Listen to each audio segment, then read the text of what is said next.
gentlemen, and others. Welcome to the Knucklehead Podcast Network's Pick'em Show with me, your host, Baltimore Blaine Thompson, and my cohort, Mr. Christopher Rose. Mr. Rose, are you there? I am. I'm here. How you How doing are you, today, sir? man?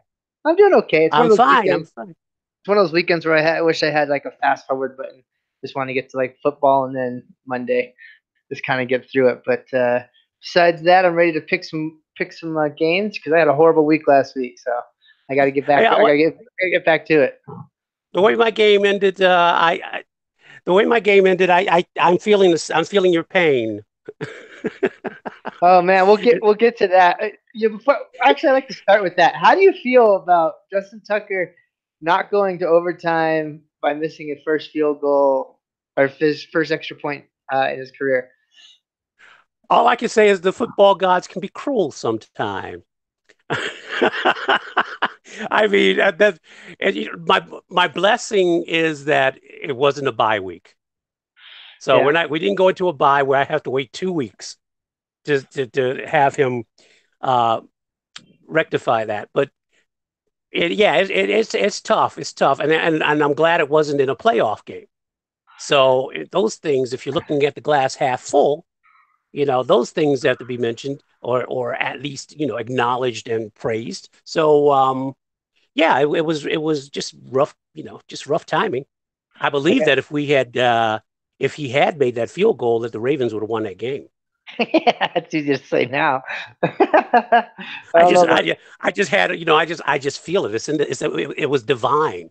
The Yeah, momentum was the momentum was there. Everything was just it was just I was and then excited 'cause I had a bunch of players from both sides in my FanDuel lineup, and I was waiting for that overtime to get some extra stats, and it did not happen. So I was bummed.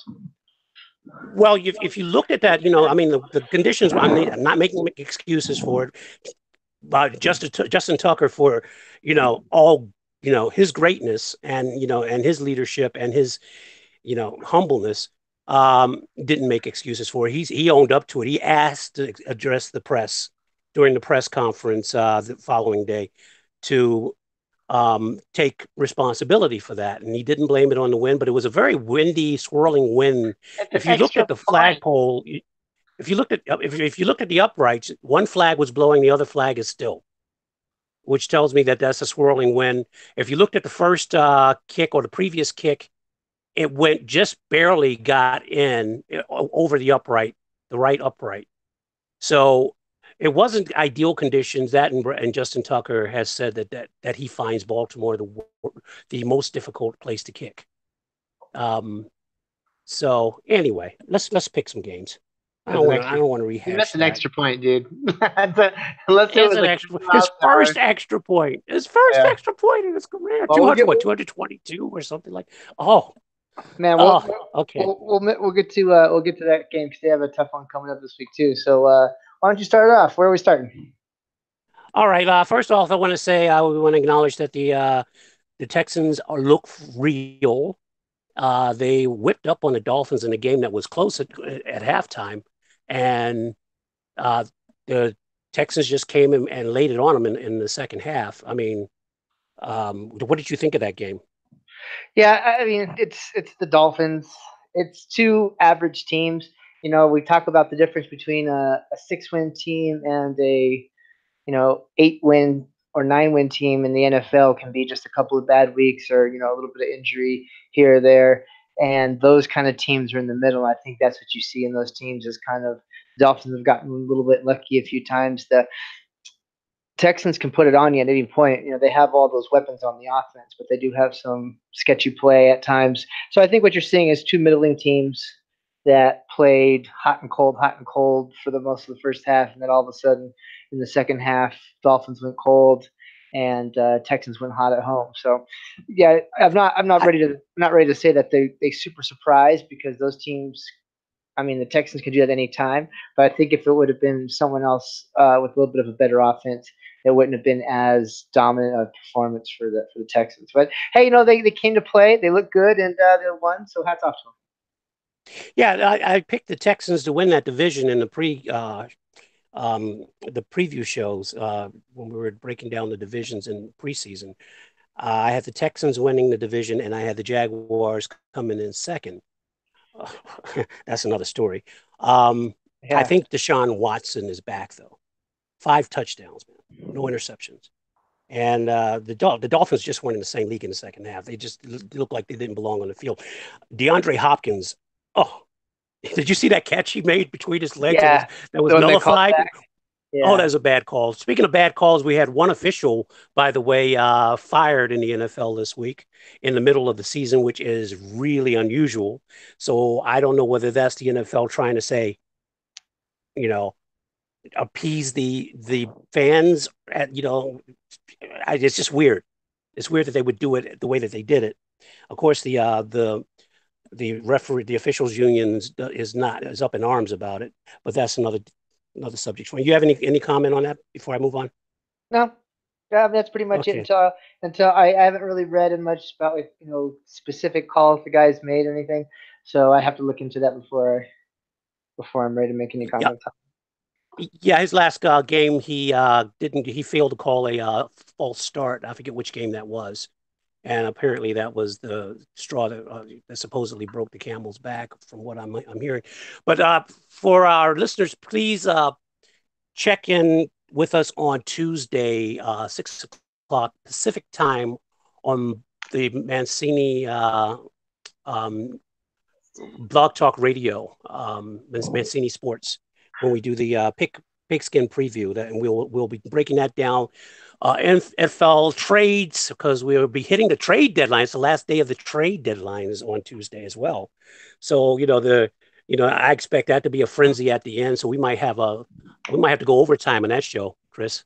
Yeah, there's already been a few trades that are pretty big, so we'll get to those Yeah. as we get to the games. Okay, so speaking of getting to the games, here we go. Eagles and Jags, 2, 3, and 4 teams. This is the London game, and again, they're playing at 6:30 Pacific time, 6:30 a.m. Pacific time. There's no reason to start that game that early when it's Yeah, only if you play it at 10 o'clock Pacific time, you have it's only 6 p.m. in London. Why? What is with this? yeah, I don't understand what they played the first London game, the Seahawk Raider game. They played that one at the same time as the other games in the at the 10 a.m. Pacific slot. So I don't know why they went back to the early. Maybe it was ticket sales or something. I don't know. But whatever it is, they're playing that early game. It's not as bad for me because I'm in Central Time. But for you, that's super early. I remember when I lived in Well, Hawaii, like watching football at 7 o'clock in the morning. That was a trip. yeah, my cousin has to do that in Honolulu. Um, but I don't know. It's past tea time, right? Tea time is what, 4? I have no So I idea. mean, there's no reason to. Anyway, why don't you break that down for me, Chris? And who do you think is going to come out on top of this game? All right. So, what do you say about Jacksonville right now? Last week they benched their quarterback and they accidentally opened up the locker room door with the reporter standing right there, and they saw two, three, four, two of the guys throwing punches and two guys trying to get in the middle of it, screaming. Jalen Ramsey came out and said, what do you guys saw it? How do you think it's going right now? This is a team that's in absolute self-destruct mode. Uh, they've lost confidence. They have no offense. Speaking of trades, they did get Carlos Hyde moved over to Jacksonville because they're just not the same team when they don't have a punishing runner, and Fournette just can't seem to get on the field. They're talking about minimum week 10. So I don't mind the trade, but you still have Bortles back there throwing the ball. On the flip side, except for like the last two drives, I think that Philly really outplayed the Panthers last week, and they should have done a much better job. They should have won that game.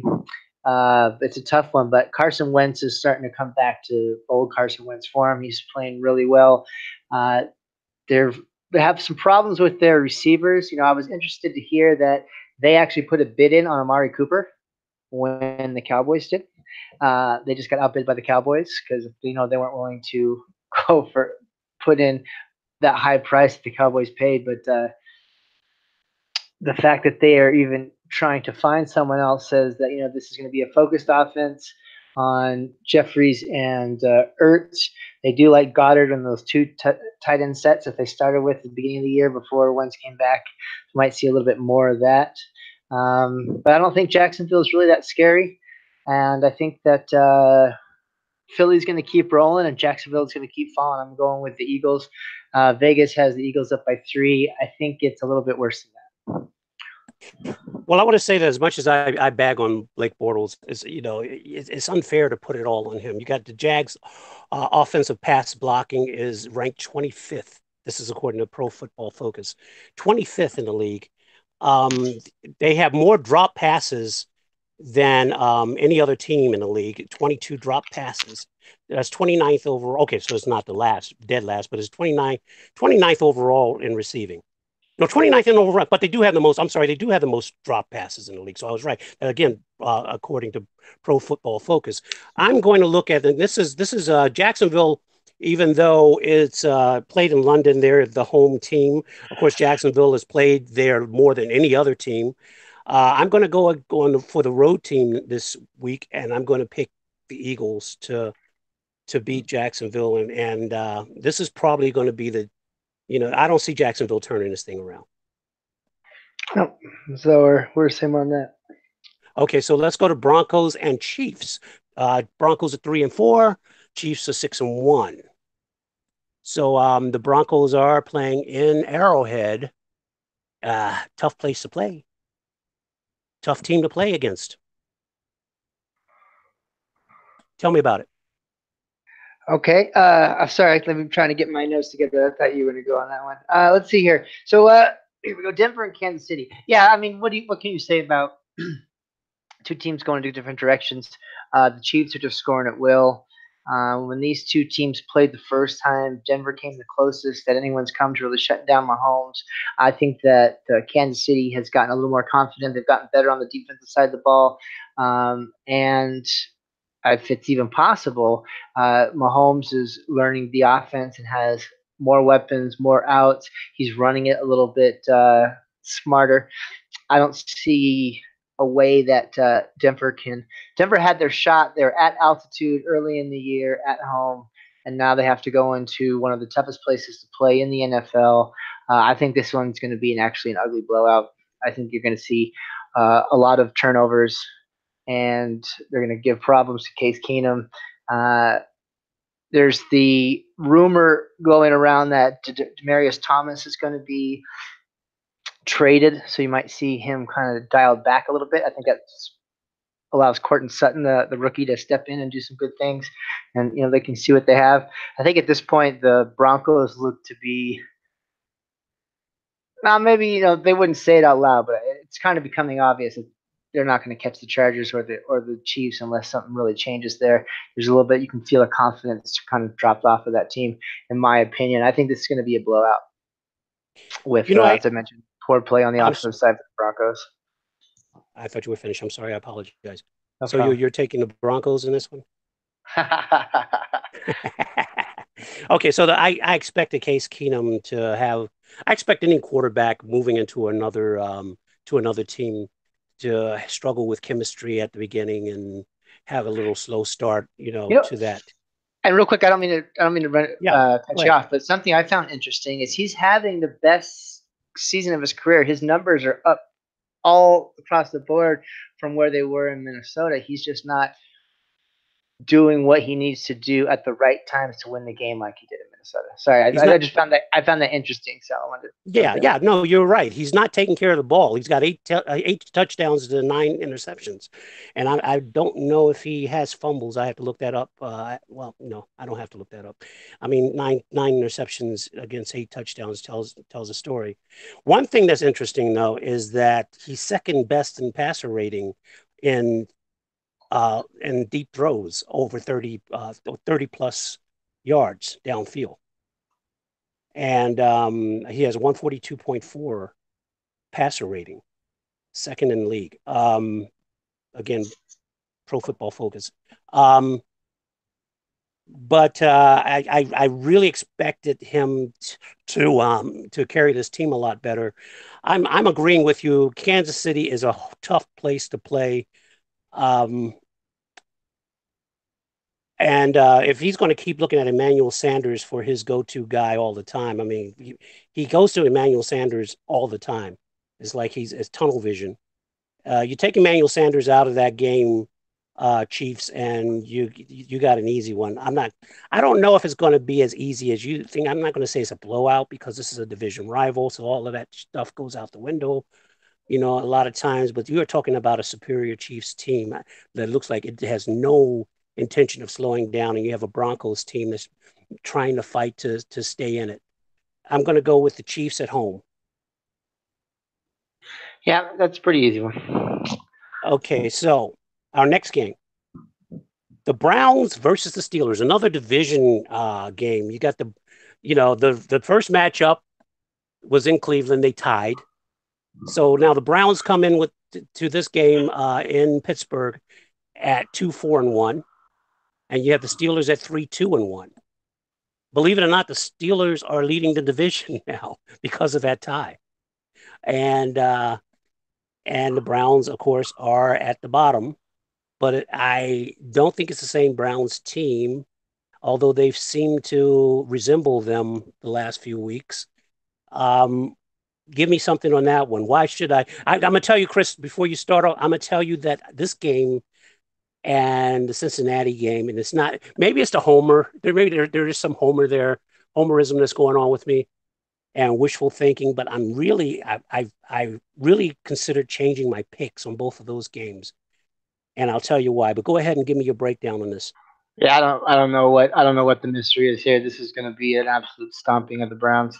Steelers are back at home. They finally got their offense moving on all cylinders. Their offensive line, per Football Focus, as far as just controlling the defense when Ben drops back to pass. They're number 2 in the league right now. They're giving them time. They're opening up holes for Connor. They're healthy. The defense has gotten itself back on track, and on the other side of the ball, you have the Browns, who have been in, like, I don't know, like, what, 20 overtime games. It feels like. I feel like every time they're on the field, they're in some type of overtime or down to the last bit. That defense is beat up. They're tired. You have some obvious holes that have started to show themselves in the offensive line, and defense is trying to take advantage of that, especially on the left side. I don't see how Cleveland even stays close in this one. Okay. So you're picking Steelers. Yeah, my picks is pretty obvious so far. I wanted to make it official. All right, so you have the Browns playing in Pittsburgh. Big Ben's record against the Browns since 1999 is 22-2-1, and only 2 rookies out of 6 have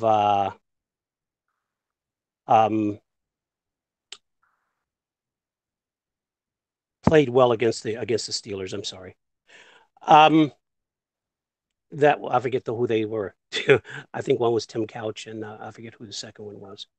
But so it looks like it looks like a stomping in the making. You got a Steelers team that's better than one in week 1. I still say the Le'Veon Bell thing is still too much of a focus there. I believe it's too much of a distraction. But I want to tell you why I was tempted to change this one, because the Browns always play the Steelers tough. And we saw that in week 1. I believe the Browns have are better in takeaways. I'm telling you to watch the turnover battle in this game. My reason being that Big Ben is not the same Big Ben, and the numbers bear that out. He has been lately. If you take away those first 3 games and only look at Big Ben just before the bye, he whatever they were doing, they started to put it together. And if you kick away, like, the first couple of games, it took them a couple of games to really get into it, because they didn't really play a lot together in the preseason. Then when they started to play together, after Antonio Brown had those first couple of games where everyone was freaking out, I think they've been playing a lot better. I don't know, just my opinion. I think they play better, but they get their. I think it's the same thing every year. Is the last 3 or 4 years. One consistency that you have with Big Ben is that he's going to offer that ball up to you. He has 39 inaccurate throws most in the NFL. 9 turnover-worthy plays, 5th most in the NFL. And that's Pro Football Focus again. And that's probably why Antonio Brown's numbers are down. Let's assume going forward, all your stats are Pro Football Focus. Well, that and NFL.com and also Roto World. I'm just kidding. I just thought I wanted to give.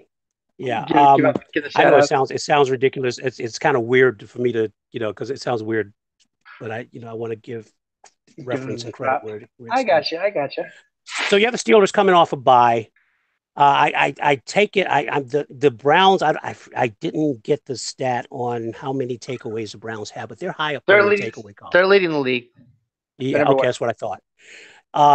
And I wouldn't be surprised if the Browns come into Pittsburgh and take this one in the last minutes of the game, just as the Steelers took the game from the Bengals in the last minute. However, I'm going to keep with my original pick and stay with the Steelers to win this one at home. And if I lose this pick, I'll be elated. So my pick is the Steelers at home. So let's move on, unless you have something else to say on that. No, and just talking about how the Steelers have kind of been a different team lately over the last few weeks, especially before the bye. The Browns have looked worse and worse after such a promising start. So I think, and even in that game where they beat your Ravens, I didn't think they played that good. I think it was just, yeah. One other stat I want to compare is Big Ben's stats in 6 games. Is 12 TDs, 6 interceptions, 2 fumbles, and 1 pass rushing TD. And Baker Mayfield has 6 TDs, 5 interceptions, 2 fumbles, and 1 rushing TD in 5 games. Yeah. And most of those he got in like the 1 or 2 games, right when he took over. So, I think it's growing pains with the Browns. And a receiving TD. Well, we all know how I feel about the coaches on the Brown side. So that's all I'm gonna say. I can't argue with you on that. Yeah, they're just god awful. You talk about infighting. That's part of the problem with that team. Okay, let's move on next game. We're talking Skins and Giants, another division game. Skins are on top of the division at 4-2.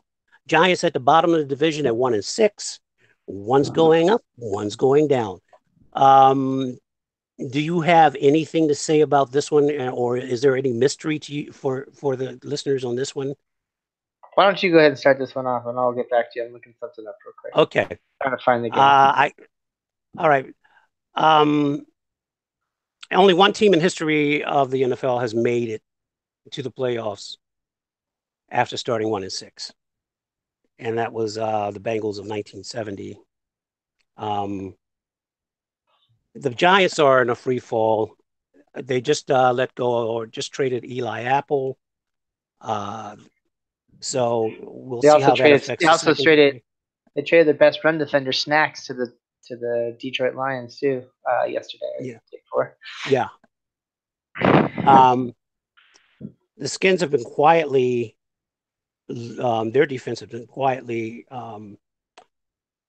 effective in making headway, and I really didn't think the Skins were going to be that good at the beginning in the preseason. I picked them like at bottom or third. I think I picked them third. I think I picked the Giants last, Skins third, Eagles first, and who's that other team? Oh no! I'm sorry. No, I picked the Skins second, and I picked the Cowboys third in that division. But the Skins, I'm going to go with the Skins. I have the Skins on the road, taking it to the Giants. I'm telling you that it's important for the Giants, if they have any chance of winning this game, to establish an early run presence with Saquon Barkley. That'll keep some of the pressure off of Eli Manning, because Eli Manning under pressure is rated low and near the bottom in passer rating, adjusted completion percentage, and average yards per attempt when he's under pressure.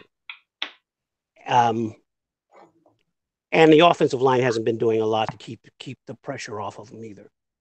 So I'm picking the Skins in this one because I don't see that as happening. One more thing is if you look at their first 7 games of their career, Adrian Peterson and Saquon Barkley, they have very similar numbers.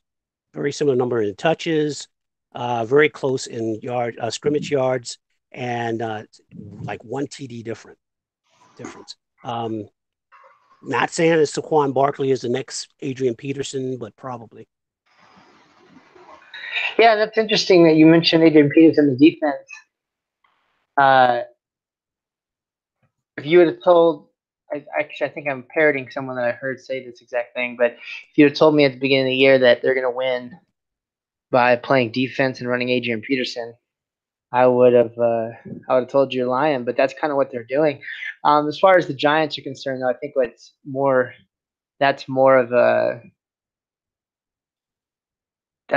an important thing is that Eli can't throw. I mean, you could, even though he is getting pressured and he's horrible in pressure, I think if you gave Mississippi's and then started running, he still couldn't hit his receivers. It seems with all the trades and everything that the Giants are in full tank mode. I'm not sure. There's not very many quarterbacks in the draft coming up, and they're trading away high quality players for late round picks, which puts them at like a 3-year rebuilding. So they're not even looking towards next year. I don't think that when the players figure out that you're in full tank mode, that they really want to give their best. I mean, that's natural, that's human. Especially the vets on the team, because the Giants were looking at trying to really do something this year, and then it's obvious that's not going to happen. So as much as I think that the Redskins have gotten lucky and played decent teams at home or in the right time or on the right week and have played some really weak teams, I don't think they're good, and I'm not going to pick a lot of Redskins this year. But in this one against the Giants, I'm going to have to go with the Redskins. Yeah. Also, what I said about the Skins, I mean the Eli needing to have the pressure taken off of them. Skins team pressure ranks 7th best in the NFL. So no relief this game. What I think what we're seeing here is the Giants should start to get better and competitive just as Saquon Barkley starts to decline. All right, so let's move to your Seahawks versus the Lions in Detroit. Detroit. You have both teams are 3-3, by the way, going against each other. Seahawks are on the road in good old Music City. So what's your take on that one? Isn't Music City Nashville and Detroit Motown? Oh, you're right, Motown. Forgive me. How dare I? Thank you for the correction. I think I might rather be playing this week. Only one of us will get burned by the listeners on that one. Yeah, you just saved yourself. Yeah, because if I wouldn't have caught it, we would have got equal burn. Seattle going up. So Seattle started to really find identity. DVOA, their defense is looking really strong. A lot of people, and I've had my worries about it too, but thought it was going to be a rebuilding season from top to bottom for Seattle, and it hasn't been. They're really looking good. They've got their identity back. The running game's good. They're over the last 4 games, they're one of the top per Pro Football Focus. And Football Outsiders. They are giving Russell Wilson a great pocket to throw from. They are knocking people off the ball in the running game. They just went to London and absolutely dismantled the Raiders. I mean, in an ugly, ugly game. They get KJ Wright back, who's an all-pro linebacker who they've been missing the entire season. He's also their best player against the run. They get Ed Dickson back, so they actually have a tight end to throw to now. After Will Dissly went out, they haven't really had one to throw to. I think that this game has two teams that are actually doing the same thing. Two teams that started a little rough and then kind of got into a groove using have good quarterbacks, but they're being able to run a little more to give the quarterback some time and to mix it up. I think the Seattle defense is a little bit better, but we are in Detroit in the Dome, which gives Detroit the edge. There's a 3-point favorite to Detroit. They did just get snacks, as we mentioned earlier in the last game. So they now have a stout run stopper. Detroit's offensive line has been awesome all year long. So I think it's going to be a really good game. I think it's going to be like a mini shootout, like not a shootout where the defenses disappear, but a back and forth kind of a battle. And I can't wait to see it. But of course, I'm going with my boys, so I'm going Seattle. You're going loyalty, huh? Yeah, yeah. All I, right. I, I Well, picked against I picked against the Seahawks in week 1, and I've stuck with them ever since. And it's and I went against them against the Rams too. But they almost won. That would have been a good loss to take. But I'm sticking with them for most of the rest of the way. no, I'm not gonna give you grief over that because I think that it's a close game. It's going to be a close game. Two teams that appear to be close. At least they've got the same records. The Lions have won 3 of the last 4. The Seahawks are coming off of a bye. The thing that decided this game for me was looking at the schedule, the wins that between the Lions and the Seahawks. I was more impressed with the strength of schedule wins for the Lions rather than the Seahawks. And that's why I'm going to go with the Lions in this one. I was trying to pull it up as we went along because it got away from me. But do you recall who your Seahawks won against? Yeah, they beat Dallas, who the Lions lost to. They beat the Raiders. And what am I missing? I'm missing another one there. And the Arizona Cardinals. Yeah, my system's slow. And Detroit beat New England. So Yeah, yeah. They beat New England and they beat I forget who. Did they play the Texans? I don't remember, but that's Yeah. okay. Keep going. Anyway, that I was looking at that. The teams that with the as far as the winning percentage of wins for the Lions, they just seemed like the teams that they beat were stronger to get to that 3-3 record. So, and being at home, I'm going to go with the Lions at home. And by the way, I'm not sure if I made it official, but I did pick the Skins in the last game we just did. So um, this one Skins in that game, and I'm picking the Lions in this game. So All right. moving Why on. don't you keep it? Yeah. Why don't you keep it going? Give your take on the Okay, next one. moving on. We're going to Bucks and the Bengals. The Buccaneers are visiting Cincinnati. Buccaneers are 3-3. Bengals are 4-3. And so what do you got? What do you want to tell me on this one? All right. Why don't you go ahead? Okay, so I'm going to one thing that came up because this was the other game that I was looking at changing my pick on.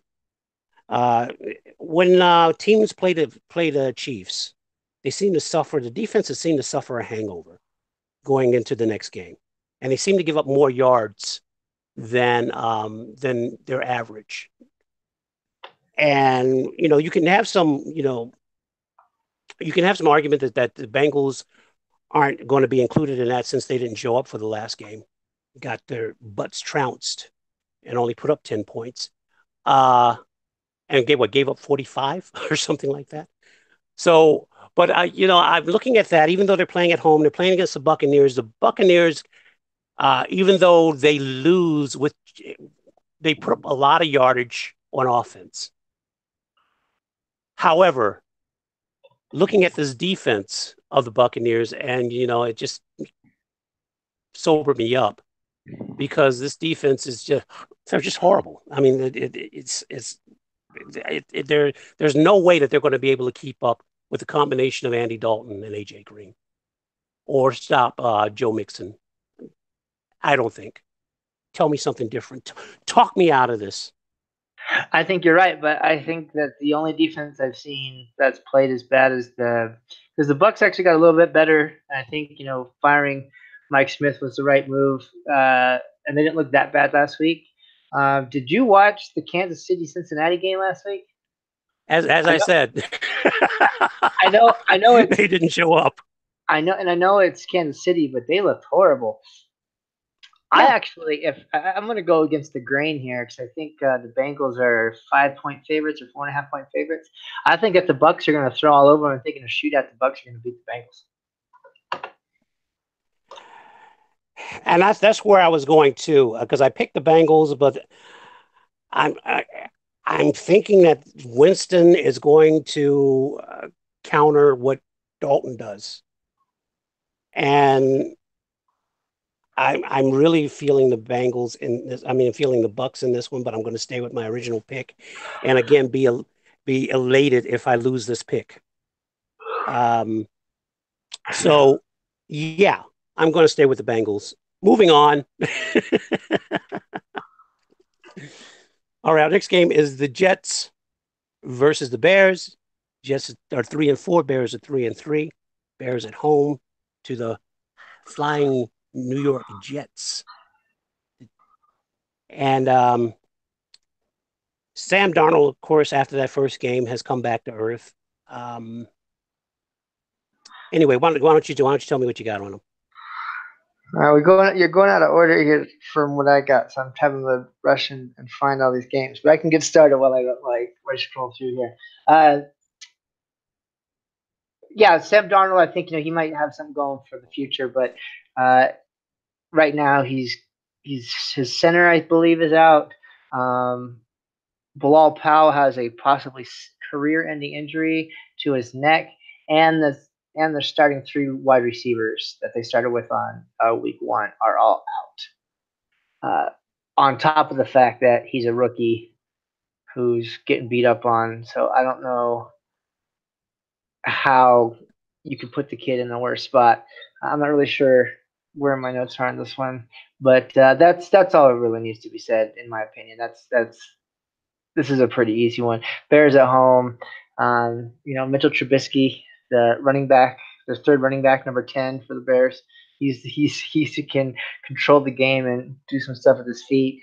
Matt Nagy is getting Tariq Cohen all around. They kind of had a litmus test to see where they were at against the Pats last week, and they did okay, but I think it was a little bit of a kick in the butt to, hey, you guys are still kind of young, you need to keep working. And that little kick in the butt is gonna just run all over the Jets. I don't think that the Bears would be cocky enough to overlook this team, but that's the only. If it was some kind of a letdown trap game, that's the only possible way that I could see them. I could see them working it out. So, uh, yeah, it's pretty easy for me. The Bears. Yeah, I'm going with the Bears at home in this one. I just don't think that the Jets are going to be able to keep up with the Bears. I don't think the Bears defense is superior, and they're going to harass Darnold. Um, I just want to tell the listeners I've got you doing what I usually do when you're in the lead here with these games because I'm flipping through my notes at the last minute trying to keep up with the order. Um, so who do you have next on your list? Oh, I don't have a list anymore. Just go ahead, rock on. Well, since we're both Rock doing the on? Bears. Yeah, rock on. Okay. Just give your take first, and I'll catch up after. All right, we're going with the Ravens and Panthers next. The Ravens are 4-3 on the road to Carolina, who are 4-2. And the Ravens are coming off that heartbreaker at home loss to the New Orleans Saints last week. When we already discussed the Justin Tucker missed field goal, so I never want to hear about that again. And I think that the Ravens match up well in this one with Cam Newton. He's still having that shoulder issue. He's more of this team is more of a running team, which feeds right into the Ravens defense. They are best against the one of the best against the runs as far as stopping the run. I think they're going to shut down. They need to keep a spy on Cam Newton, and also the Panthers seem to start off slow and then get a surge in the second half or the fourth quarter and come back on people. So in order for the Ravens to win this game, they have to keep their foot on the pedal and get a quick start on the offense and just keep it moving instead of slacking off like they do. Finish the game, finish the game hard, play for a full 60 minutes, and once you got your foot on their throat, keep pressing it. Um, this team is notorious going back to several seasons now for letting up and giving up that final, not finishing games, just giving up that final play. You saw it at the end of last season with the Bengals, and getting their hearts broken.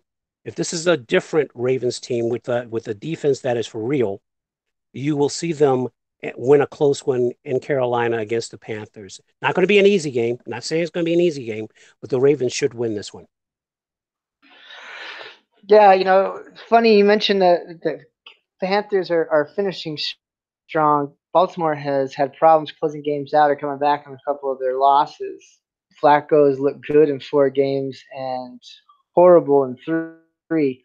Uh, I think that the Ravens are a bit of a better team in a vacuum, but the one place and the one thing that the Panthers do every year is they win at home, and sometimes they even beat better teams at home, and that's how they're always stepping around the playoffs.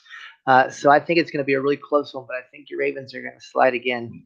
Be some late heroics from Mr. Cam Newton, and I think that's it's going to be a Carolina victory at home. We have Superman's kryptonite, Justin Tucker. Thank you very much. And by the way, I differ with you about the Flacco games because I can think of one bad game he had. The other games he might have been, not as stellar as as some of the others, but he's only really had one bad game that I remember. But anyway, moving on. I got the Ravens, you got the Panthers on that one. So the next game I have, we're gonna look at is the Colts versus the Raiders if we have to. Raiders are hosting the Colts in Oakland. They're 1-5. The Colts are 2-5. Let's see. Andrew Luck has the second most TD passes in the last 4 games. So is Andrew Luck back?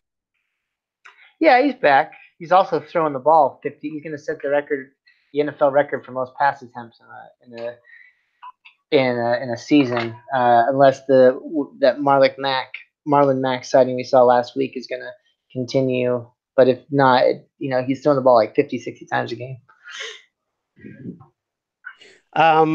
What about that deep ball though? That's I mean as far as his range. He looks completely back to me. He's been back for. You think so? Yeah, he's been back, and T.Y. Hilton's finally back, and the Raiders are an absolute mess.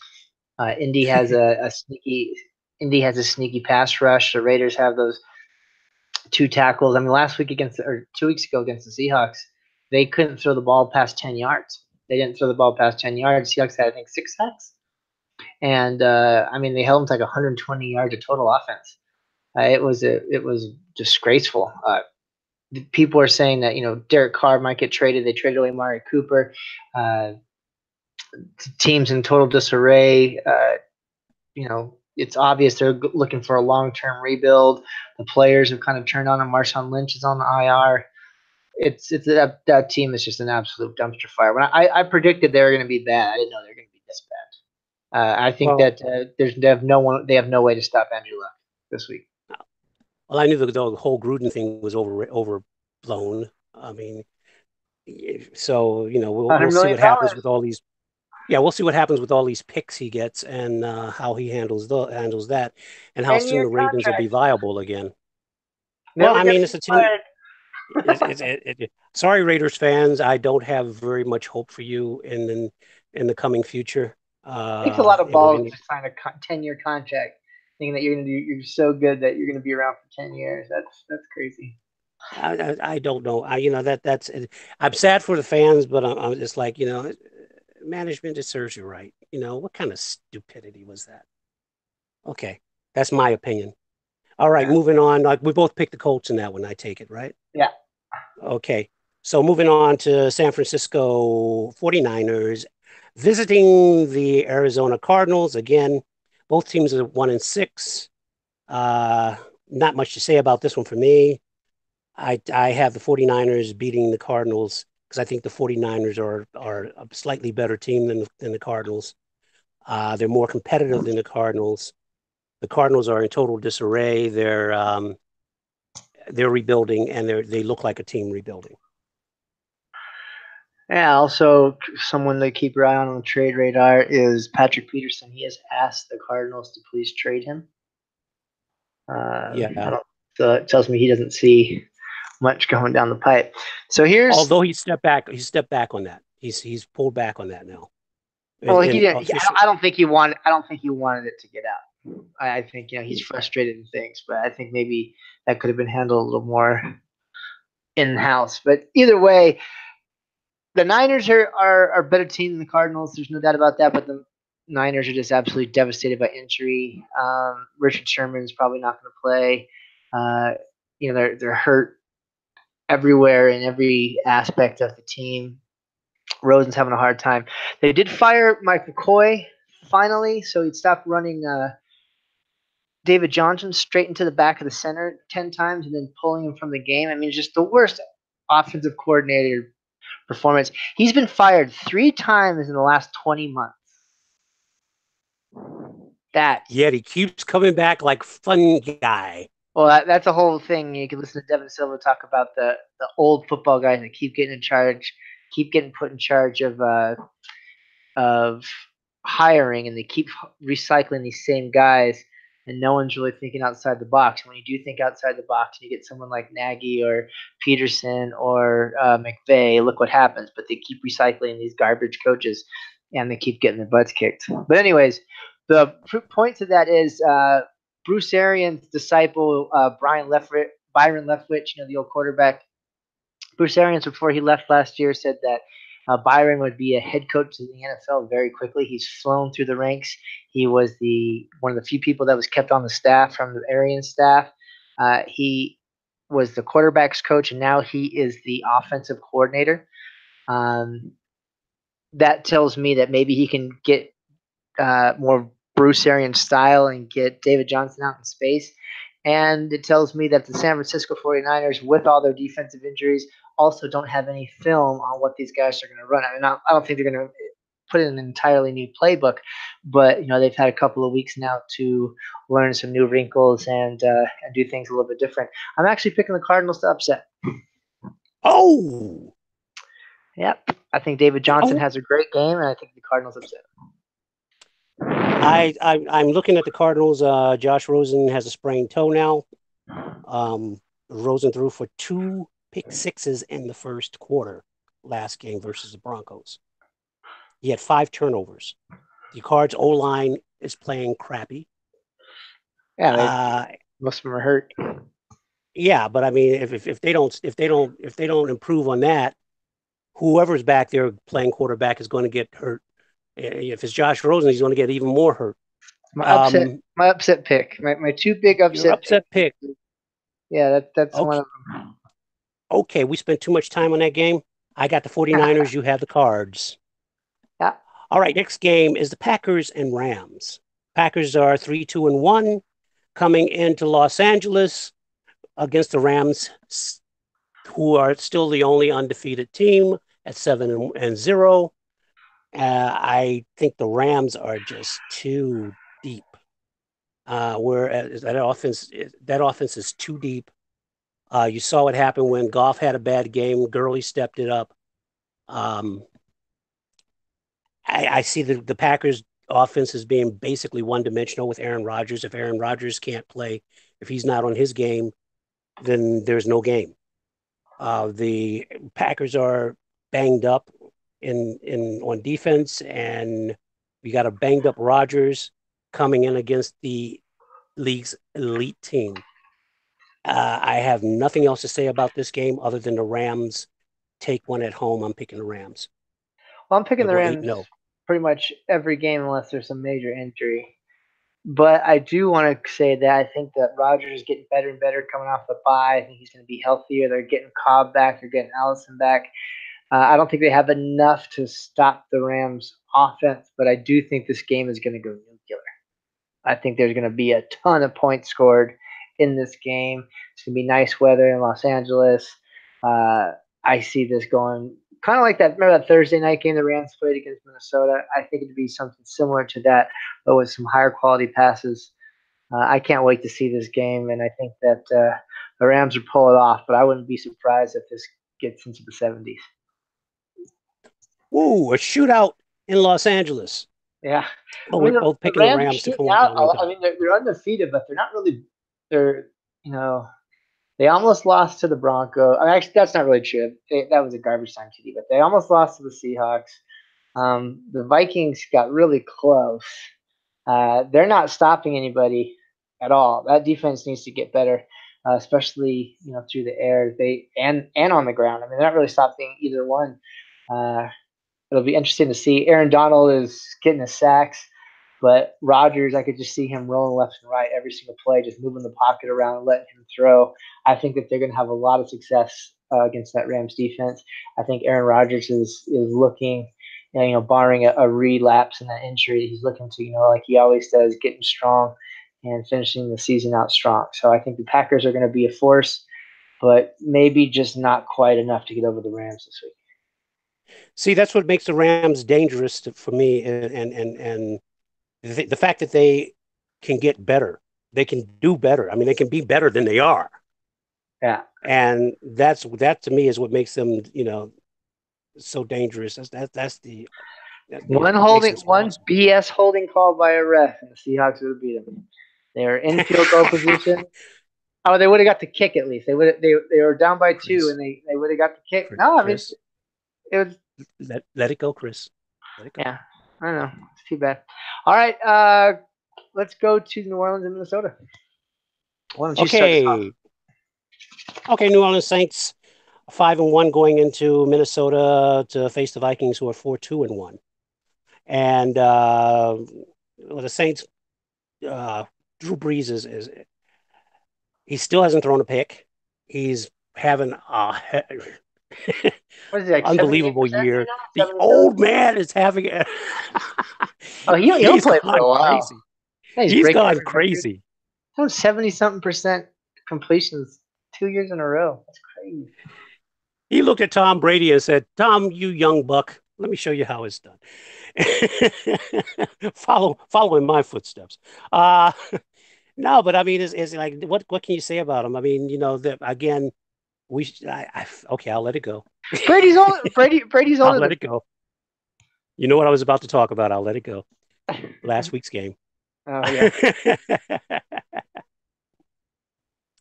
No, the reason I said that about that made that joke about the age thing is because I thought, last year, a couple of years ago, last couple of years that, okay, we're counting down on Breeze. Breeze is going to retire probably next season. We're seeing the end to him. And now he's like drank from the fountain of youth and rejuvenating. I'll tell you what, it's because a big part of that is because he has a running game. And he drank from the fountain of finally has a running game in the defense. Running game. Had not a defense really this year, but yeah, he did last year. So And that's what's disappointing to me about this team is that that defense is still playing subpar to last season. And I'd expected them to come back at the same strength or even better with another year of experience and playing together. Um, Maybe they're just going to wait and peak in the playoffs and then take the Rams down. Who knows? well, they got proactive at least, and they went and Vikings picked up defense is tied for Eli ninth. Apple. Huh? At least they got proactive and went and picked up Eli Oh, Apple. oh yeah, that should be that. Well, I don't know. I don't know how I don't know how to take that addition. We'll wait Better and than see what how they that had, that's chemistry. for sure. Yeah, yeah. You would think it's going to be an improvement, but Eli Apple had his problems in New York. I just want to say the Vikings defense is tied for ninth with 12 takeaways, and Drew Brees has not thrown a pick. Could this be something set up here to end that streak? Anyway, Yeah. go ahead. I mean, it's the NFL. You're going to get a little tip or something. But the Vikings defense, while they have had some good games and they have taken the ball away a bit, they've also given up a ton. I was just mentioning the Rams game, and they've had a couple other games where they've looked bad. I think that the Saints are a better team, but then you have to look at the home field advantage of the Vikings. You all know how I feel about Breeze on the road. It definitely plays a lower level, but there's a caveat to that. It's Breeze on the road outside. They're going back to a dome, and the biggest reason for me is that Xavier Rhodes, Anthony Barr, and Zendejo are all probably going to miss. If they do play, they're going to be hobbling around out there on that defense, and to have three of your stars unable to play against that passing attack is just a recipe for disaster. I'm going New Orleans. I'm going to say one name to keep an eye on. I'm watching the last game against the Ravens, and that's the use of Taysom Hill in the fourth quarter. He's a bad boy. There was a lot of Taysom Hill to taste in the fourth quarter. They gave a big dosage of that guy, and the Ravens had trouble finding a solution. However, I just feel the Vikings in this one. I think the Vikings are they're gonna make a stand at home and give the Saints a loss here, make them 5-2. Saints just came off of a very tough game on the road. Now they're on the road again for the second straight week. Don't get me wrong about the interception streak. I want to see them go without an interception the whole year. That's what I'm pulling for. That's what I'm pulling for Drew Brees. But I'm going to go with the Vikings at home in this one. Yeah, there's a lot of sharp people that agree with you, but I don't think that's really. Yeah, hey, if they agree with me, I don't know how sharp they are. I mean, that's in question. You're agreeing with them. I think that's how it's supposed to be said. All right, so you got the Vikings, I got the Saints. So we got about three that we're apart on. Yeah. So that's good. And one of them, at least one of them, I'm happy. I'll be happy to lose. That's Cincinnati. So the finale, the grand finale, the Monday night game. Yeah, there's not Patriots much to talk about versus the Bills. Wait a minute. Now this is going to be. I want to tell you, this game is going to be thrilling. What? It's going to be thrilling to see. It's going to be thrilling. You got the 5-2 Patriots going to Buffalo, into Buffalo on the road, playing the 2-5 Bills, and it's going to be thrilling to see how many points Tom Brady and the Patriots offense can put up against this Bills defense, and if the Bills defense can ever stop them from scoring, even after they get on the bus to go home.